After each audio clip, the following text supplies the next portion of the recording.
Friends, এটা ছিল আমাদের নেক্সট ডে। দেখতে পাচ্ছ এখন কিন্তু সকালের সিন।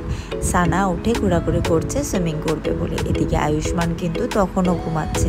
তার কিছুক্ষণ পরে কিন্তু আমরা ব্রেকফাস্ট করে একদম রেডি হয়ে ফ্রেন্ডস, এখন আমরা আবার রেডি হয়ে গেছি। আজকে আমাদের থার্ড ডে বলতে এই দেখো আমরা সবাই রেডি হয়ে গেছি আজকে বের হওয়ার জন্য। আজকে আমাদের থার্ড ডে। তো আমি উপরে একটা কভার করে নিয়েছি, কারণ এত বেশি রোদ একদম। তার মধ্যে আমরা বাইকেই যাবো, স্কুটিতে।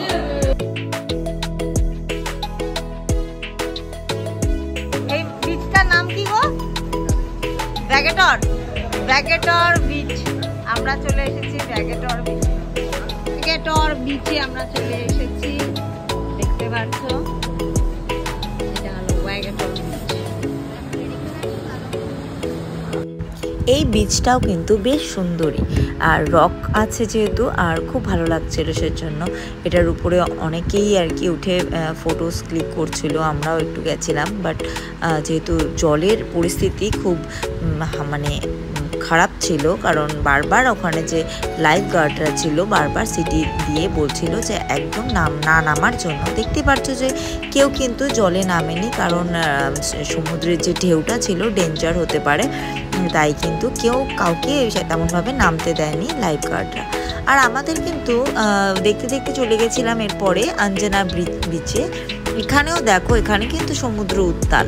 তো এইসব জায়গায় কিন্তু অনেক রাইডস থাকে, কিন্তু যেহেতু সবেমাত্র অক্টোবর মান্থ শুরুর দিকে, তাই এখন কিন্তু এখানে কোনো রাইডস শুরু হয়নি। আমরা অনেক খোঁজ নিয়েছি, বাট কোনো রাইডসই এখনও স্টার্ট হয়নি। তাই আমাদের মনটা কিন্তু এমনিতেও খারাপ ছিল।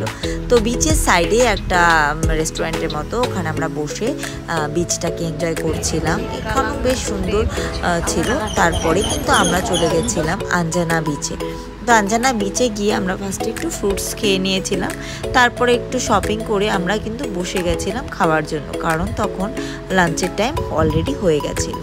তো লাঞ্চে আমরা এসবই খেয়ে নিয়েছিলাম, দেখতেই পারছো লাইট খাবার খেয়েছি।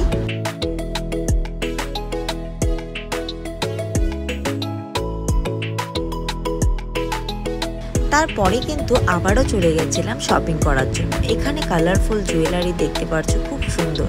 আর যেটা আমার মনে মনে ছিল যে এখানে হয়তো খুব বেশি দাম, কিন্তু আমি অবাকই হলাম যে শিলিগুড়ির তুলনায় এখানে কিন্তু জুয়েলারি খুবই সস্তা। তাই আমি কিন্তু এখান থেকে কিছু জুয়েলারি কিনে নিয়েছি। আজকে আমরা ক্রুজে যাচ্ছি, তো আমি তো একদম রেডি, দেখতে পাচ্ছি। আমি অনেক ভিডিওস দিব, তো ক্রুজের জন্য আমি একদম রেডি। সবাই রেডি মোটামুটি। রেডি হয়ে গেছে ক্রুজে যাওয়ার জন্য। আমাদের ট্রাভেলারে বসে গেছে, বাকিরাও আছে। তো যেখান থেকে আমরা ক্রুজে উঠবো সেখানে কিন্তু চলে এসেছি। বাট আমার যেটা অনেস্ট বলবো, আমার কিন্তু ক্রুজটা একদম পছন্দ হয়নি। আমার একটু হোপ ছিল যে আমি একটু ভালো ক্রুজে যেতাম। আমার হাজব্যান্ডও এটা ঠিক করেনি, বা পিন্টুদাও ঠিক করেনি।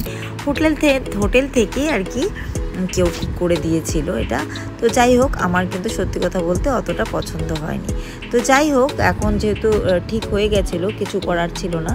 তো এখানে কিন্তু আমরা চলে গেছিলাম। তো এখানে যে ফার্স্ট ফ্লোর ছিল, ওখানে ছিল সব খাওয়া দাওয়ার ব্যবস্থা। আমাদের কিছু কুপন দেওয়া হয়েছিল, ওই কুপন বাবদ আমাদের স্ন্যাক্স ছিল কিছু স্টার্টারে, তারপর কিছু ড্রিঙ্কস ছিল, কোল্ড ড্রিঙ্কস ছিল, আরও বিভিন্ন রকমের মকটেল ছিল। যার যেটা পছন্দ সে সেটা নিতে পারে।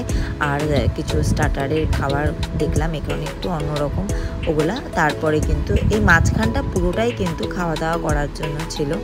এখানে কুপন বাবদ কিন্তু সবাই খাওয়া দাওয়া করছিল। দেখতে পাচ্ছ আমি কিন্তু কোক নিয়ে নিয়েছিলাম। আর ওই ক্রুজ থেকে আমি আশেপাশে যে অন্যান্য ক্রুজগুলো ভিডিও করছিলাম, কারণ আমার নিজের ক্রুজটা একদম পছন্দ ছিল না। তো যাই হোক, তারপর আমরা কিছুক্ষণের মধ্যেই কিন্তু ডিনারটা করে নিয়েছিলাম। এখানে বুফে সিস্টেম ডিনার ছিল।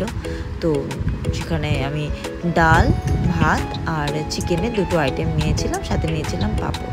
বাচ্চাদেরকেও কিন্তু আমরা বসে দিয়েছিলাম, কারণ এর যে সেকেন্ড ফ্লোরটা ছিল ওখানে কিন্তু সব মানে এনজয় করার জন্য ওখানটায় ডিজে ছিল, আরও গানের ব্যবস্থা ছিল, অনেক কিছু ছিল।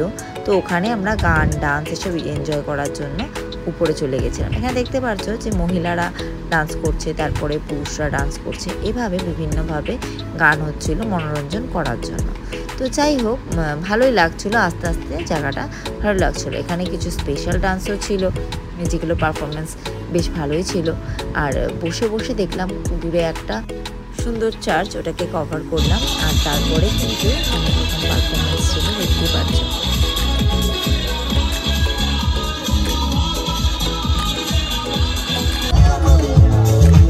আর এই যে ডান্সটা দেখতে পাচ্ছ, এটা গোয়ার স্পেশাল ট্র্যাডিশনাল ডান্স। তো এটাকেও খুব ভালোই লাগছিল।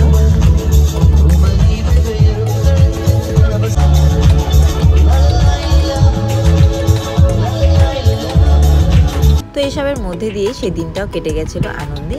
তো আজকের আমার ব্লগটা এতখানি থাকে।